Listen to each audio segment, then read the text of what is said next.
Hey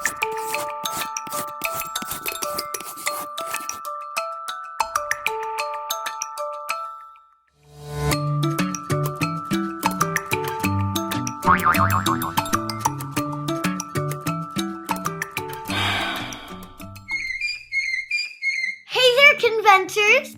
I'm your girl, Kinzie, and thanks for tuning in to Kenzie's Kinventions. Have you ever had a hard time sleeping because what if the scary monster from the basement came into your bedroom? Well, that never happened to me because I'm not a scaredy cat. But in case you are, I have a great new convention for you. Introducing your new bedtime security guard, the Bearcrow. Just tie the bottom of one of your mom or dad shirts with some rubber bands.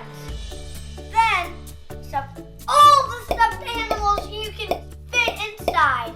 Except I keep Felipe Chung out because he has to sleep with me in my bed. And make sure your stuffed animal with the scariest face is on top. Just prop the Bearcrow by your bedroom door and shine your flashlight on him like this. And the shadow will be even bigger and scarier. And that monster who is trying to sneak in will be scared away. Now drop me a like and enjoy your monster-free sleep. And if any of your friends are scaredy cats too, tell them to check out my channel. Has anyone seen the shirt I just ironed for work tomorrow?